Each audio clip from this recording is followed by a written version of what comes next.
ஒரு நதிக்கரையில் சில பெண்கள் அமர்ந்து பேசிக் கொண்டிருந்தார்கள். அவர்கள் அனைவரும் செல்வச் செழிப்புடன் காணப்பட்டார்கள். அழகிலும் குறைவில்லை. நதியின் சுத்தமான நீரில் கை கால் கழுவிக்கொண்டே நீரில் தெரிந்த பிம்பத்தை பார்த்து தங்களது அழகில் தாமே மயங்கிக் கொண்டிருந்தார்கள்.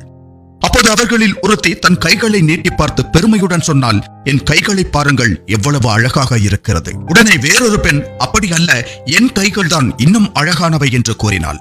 மூன்றாவது பெண்ணும் அதையே வலியுறுத்தினாள். சிறிது நேரத்தில் யாருடைய கை அதிக அழகானது என்ற விவாதம் சூடு பிடித்தது. அந்த நேரத்தில் கம்போன்று ஊன்றியபடி ஒரு முதிய பெண்மணி அந்த வழியில் சென்றாள். அவளது உடைகள் அழுக்காக இருந்தன. பார்ப்பதற்கே அவள் மிகவும் ஏழையாக தோன்றினாள். அவளை பார்த்த அந்த பெண்கள், இந்த தேவையற்ற விவாதத்தை விட்டுவிடுவோம், அந்த மூதாட்டியிடமே கேட்போம் என்று சொல்லி அவளை அழைத்தனர். ஆயா, இங்கே வாருங்கள், எங்களில் யாருடைய கை அதிக அழகானது என்று சொல்லுங்கள் என்று கேட்டனர் அந்த பெண்கள்.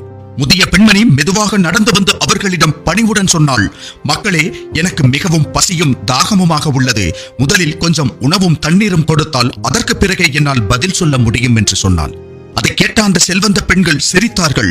உணவே இல்லாத நிலையில் இந்த கிழவி நமது அழகை என்ன புரிந்து கொள்ள போகிறாள் என்று அலட்சியமாக பேசினார்கள். அதே நேரத்தில் சிறிது தூரத்தில் ஒரு கூலி வேலை செய்யும் பெண் அமர்ந்திருந்தாள். அவள் சாதாரண தோற்றமுடையவளாக இருந்தாள். ஆனால் உழைப்பும் பணிவும் நிறைந்தவளாக இருந்தாள். அவள் அந்த முதிய பெண்ணை அருகில் அழைத்தாள், அமர வைத்தாள். தன்னிடமிருந்த சிறிய பொட்டலத்தை திறந்து அதில் இருந்த உணவின் பாதையை அந்த மூதாட்டிக்கு கொடுத்தாள். பின்னர் நதியிலிருந்து குளிர்ந்த தண்ணீர் கொண்டு வந்து குடிக்க வைத்தாள். அவளது கைகளையும் கால்களையும் கழுவி தன் பழைய துணியால் மெதுவாக துடைத்து சுத்தம் செய்தாள். முதிய பெண்ணுக்கு உடலும் மனமும் நிம்மதி அடைந்தது.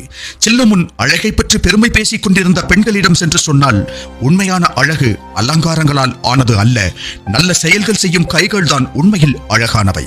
தேவைப்படுபவர்களை தாங்கி நிற்கும் கைகள் தான் உண்மையான அழகுடையவை. நகைகளால் அல்ல, நற்கர்மங்களினால் தான் கைகளின் அழகு அதிகரிக்கிறது என்று சொன்னாள். அழகு வெளியில் இல்லை, அது மனிதனின் செயலில் தான் இருக்கிறது.